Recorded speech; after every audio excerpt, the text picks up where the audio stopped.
هالو لویته، به آلمانی تیوب خیلی خوش اومدی. تو این ویدیو میخوام یکی از بخشای گراماتیک آلمانی رو که با اینکه خیلی ساده است اما خیلی باش مشکل دارن و بهتون آموزش بدم و این قسمت چیزی نیست جز پسیو یا همون مجهول خودمون.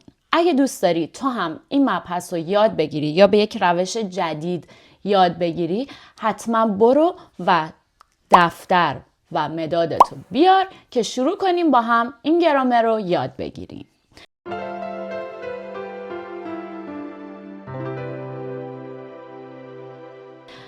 اگه حاضری بریم که شروع کنیم، اما لطفا قبلش این ویدیو رو لایک کن و اگه هنوز کانال منو سابسکرایب نکردی سابسکرایب کن و به جمع دوستای من اضافه شو. در ضمن اگه دور اطرافت کسی رو میشناسی که اون هم داره آلمانی یاد میگیره، حتما ویدیوهای منو باش به اشتراک بذار تا با یک روش خیلی راحت تر بتونه آلمانی رو یاد بگیره. اگه حاضری بریم که شروع کنیم. مبحث ما پسیو یا همون مجهوله.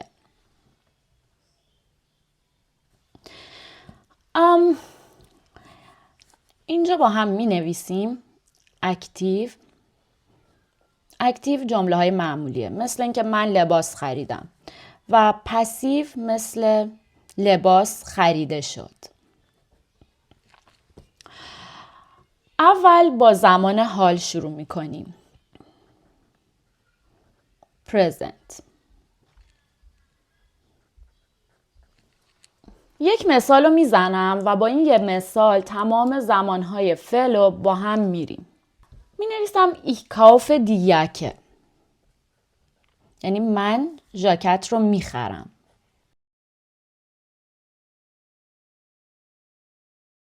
زمان مجهولش چی میشه؟ خب معلومه وقتی میخوایم مجهول بگیم باید فاعل حذف بشه از اول جملمون و دیاکه چیزی که خریده شده بیاد اول. میشه دی یاکه. حالا فعلی که باید بیاد اینجا از ویرد استفاده میشه. توی مجهول ما از ویرد استفاده میکنیم و چون زمان حاله به صورت حال هم استفاده میشه. ویرد و تو اینجا میتونی بنویسی فون میر gekauft. اینو توی پرانتز مینویسم. توی تمام جمله هایی که گفتم میتونی با فون میر بیاری، اما میتونیم به کار نبری. Ich kaufe die Jacke. من ژاکت رو میخرم و به صورت مجهول میشه die Jacke wird von mir gekauft. یعنی چی؟ ژاکت به وسیله من خریداری می شود. وقتی که ما زمانمون حاله باید وردن صرف بشه، یعنی چیزی که ما صرف می کنیم فعل وردن هستش. ما اینجا وردن رو صرف می کنیم، اما فعلی که تو جمله قبلی فعل اصلیمون بوده یا تو جمله اکتیو به صورت پرفکت میاد، یعنی gekauft. مثل ich hab gekauft، من خریده ام، زمان گذشته. اما با این تفاوت که اینجا این gekauft برای پسیو یا مجهول هستش و توی افعال پسیو فعل وردن صرف میشه. حالا میخوام توی همین زمان حال با مودال ورب هم بهت بگم که چطوریه. به این صورت می نویسم زیرش، این ام یعنی مودال ورب. اگه بخوام همین جمله اکتیومون رو با مودال ورب بنویسم، بعد بنویسم ich muss die Jacke kaufen.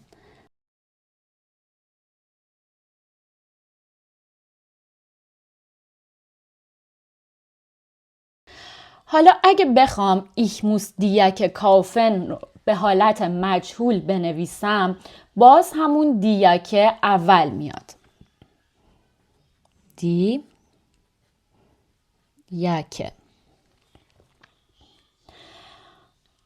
دیاکه رو اول نوشتم و بعد دوباره همین موس به عنوان فعل ما میاد. اما همونطوری که گفتم فعل وردن تو افعال پسیو یا افعال مجهول ما همیشه هست.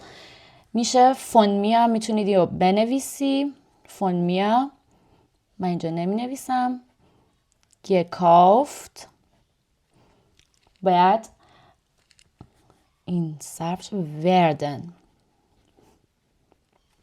همونطوری که موس جمله همیشه وقتی موس به کار میره جمله‌ای که هستش به حالت مصدر به کار میره، اینجا هم وردن به صورت مصدر به کار رفته. چی شد پس؟ ich muss die Jacke kaufen. حالا میخوام اینو مجهول کنم. die Jacke میاد اول، موس دوباره میاد، gekauft فعلیه که هست اما زمان به صورت گذشته میشه، gekauft و werden که توی افعال مجهول هم هست، چون موس اینجا فعل ماست به صورت مصدری میاد. اگه حاضری بریم سراغ زمان سیمپل پست، یعنی گذشته ساده.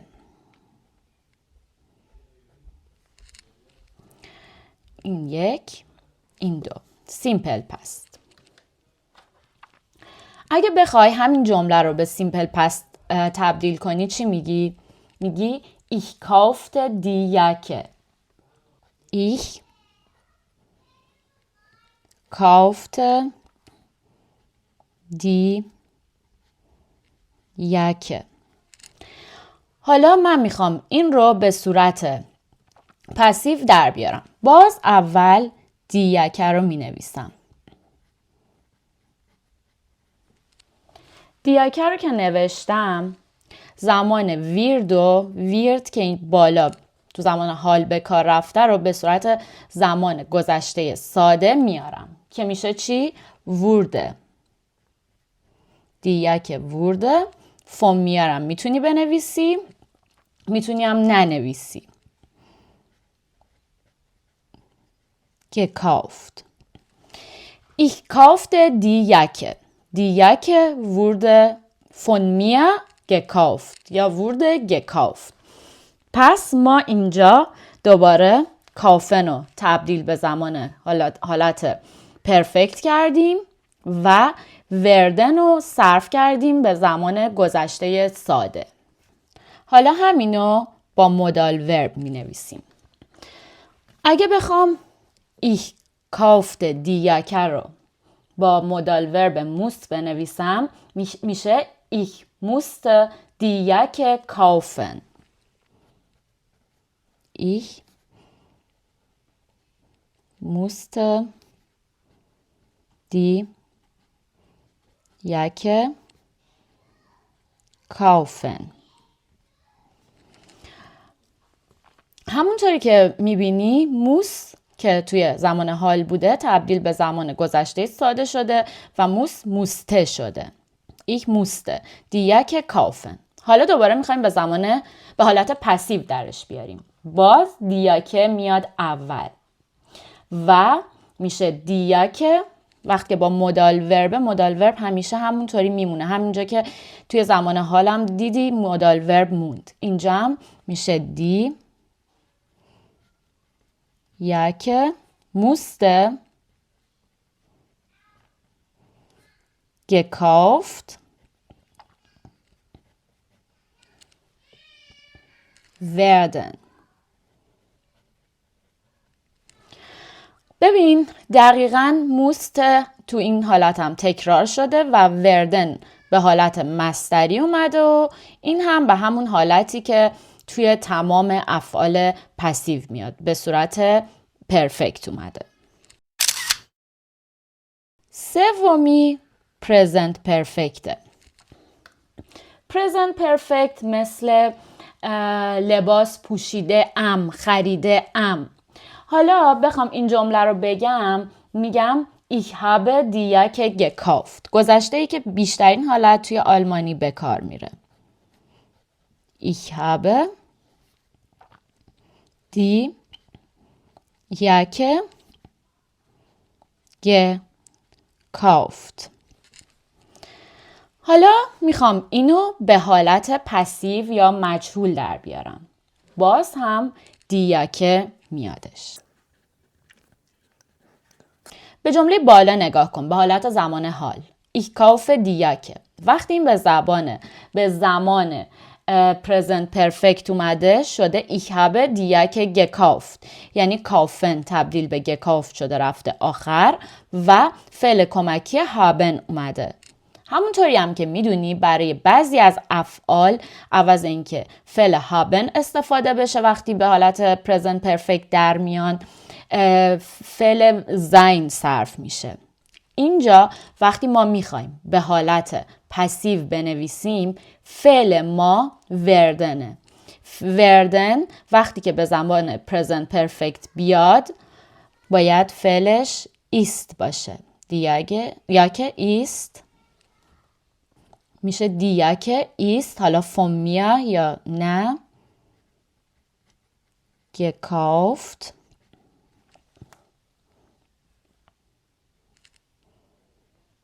worden. حالا شاید برات سوال باشه که چرا geworden نشد. اینو تو گرامر بعدی، تو درسای بعدی بهت توضیح میدم. پس ich habe دیاکه gekauft و به صورت پسیو دیاکه ist von mir gekauft worden. حالا اگه اینو بخوام با مودال ورب بگم، وقتی که موستن رو بخوام اینجا بگم این میشه به زمان present perfect، میشه ich habe die Jacke kaufen müssen. Ich habe die Jacke kaufen müssen. خب حالا ich habe die Jacke kaufen müssen. اگه به حالت مودال ورب نمیدونی چرا اینجوری میشه بعداً حتما بهت توی ویدیوی جداگانه توضیح میدم. اما اینا رو الان بنویس که در واقع اون جزوت در مورد زمان پسیو ناقص نباشه و فعلا همینطوری یاد بگیر تا بعد گرامر موسن رو هم بهت آموزش بدم. پس ich habe die Jacke gekauft با müssen میشه ich habe die Jacke kaufen müssen.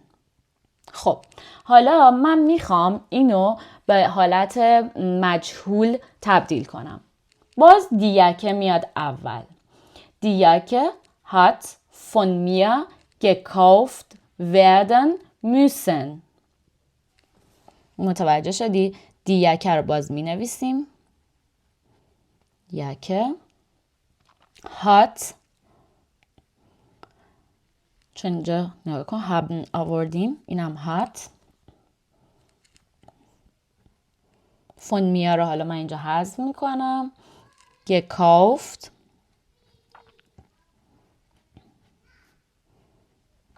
werden müssen. بعضی جاها هم عوض hat ist استفاده میشه که باز هم اونو گرامرش رو تو جای دیگه‌ای به صورت جداگانه بهت توضیح میدم. حالا زمان past perfect رو میریم با هم کار کنیم.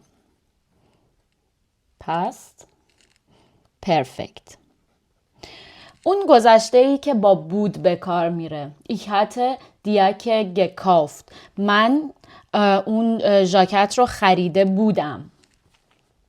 پس ich kaufe die Jacke تبدیل میشه به ich hatte die Jacke gekauft. Ich hatte die Jacke gekauft. حالا اگه بخوام اینو به زمان پرفکت به حالت پسیو بیارم باز دیاکه میاد اول. اما عوض فعلی که اینجا استفاده میکنیم وار استفاده میکنیم. دقت کن بالا ایست استفاده کرده بودیم. habe بود ist استفاده کردیم. hatte war میشه. یه زمان میره عقب‌تر. die Jacke war von mir میتونی بنویسی میتونی ننویسی، من اینجا نمی نویسم. gekauft worden war gekauft worden. Ich hatte die Jacke gekauft. hatte habe شد ist, hatte میشه war. Die Jacke war von mir gekauft worden. حالا میخوام اینو با مودال ورب بهت بگم. با مودال ورب میشه ich hatte die Jacke kaufen müssen. با فرقی با بالایی کرد هابش تبدیل به hatte شده. میشه ich hatte die Jacke kaufen müssen. اینو باید کوچیک‌تر بنویسم. خب حالا همین وقتی که به حالت مجهول بخواد در بیاد باز دیگه میاد اول میشه دیگه hatte von mir gekauft werden müssen. Die Jacke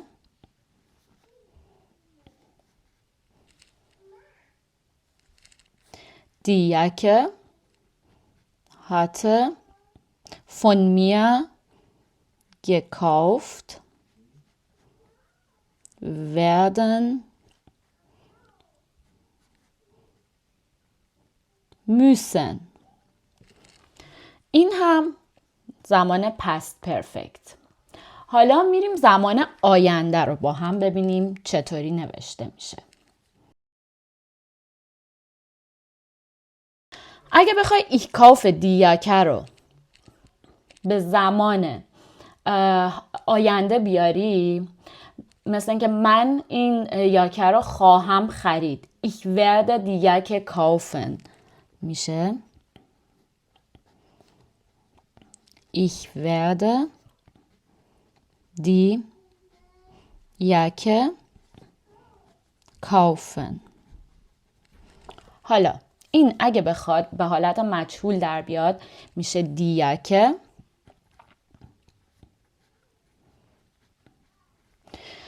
حالا همونطور که گفتم توی افعال مجهول وردن صرف می شد. اینجا وردن رو به هم حالت ویرد می نویسیم.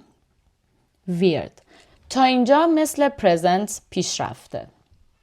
ویرد von mir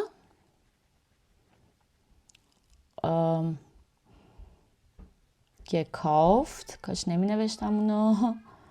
gekauft werden. فهمیدی نکتهش چی بود؟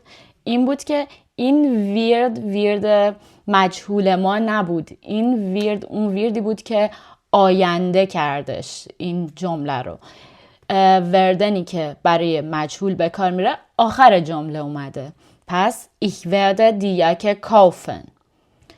اینجا همونطور که ورده برای آینده است دوباره ما همین کار میکنیم دیاکه، اما دیاکه چون سوم شخصه دیاکه wird حالا von mir gekauft werden. اینجا gekauft تموم شده، اینجا وردن اومده. درسته اینا جفتشون ویردن اما ویرداشون با هم فرق داره. این ویرد مجهوله، این ویرد آینده است. ویرد مجهوله جمله آینده آخر جمله اومده. حالا میریم با مودال ورب. این جمله رو بنویسیم. Ich werde die Jacke kaufen müssen. Ich werde die Jacke kaufen müssen.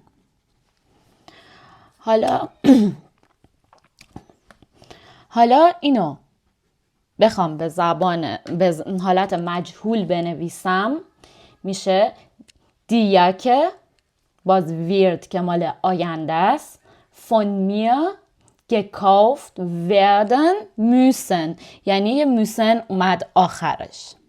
بنویسیم دی، من یاکه رو اینجا فقط یوت می نویسم. wird von mir نمی نویسم اما میشه به کار بود. gekauft werden müssen. همونطوری که میبینی اینجا müssen اومده آخر جمله. این ویرد آینده است. همونطوری که تو زمان گذشته التزامی فکر کنم، تو حالت گذشته التزامی هم müssen آخر اومده. die Jacke hat gekauft werden müssen. و همچنین اینجا توی past perfect ich hatte die Jacke gekauft müssen شده die Jacke hatte von mir gekauft werden müssen. پس اینجا فقط kaufen جیو حالت زمان پرفکت در اومده، gekauft بعد werden اضافه شده و müssen. این رو با خودت تمرین کن. احتیاج به ذره تمرین و فکر کردن بهش داره. خیلی راحت میتونی یاد بگیری و دیگه سر این قضیه گیر نکنی.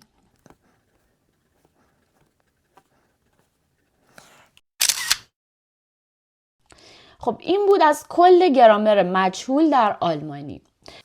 اگه باز سوالی داشتی خوشحال میشم که توی کامنت ها ازم بپرسی و اگه موضوع خاصی مد نظرت هست که دوست داری با هم بخونیم و توی دفترمون بنویسیم، حتما با هم توی کامنت ها به اشتراک بذار تا ویدیوشو برات درست کنم.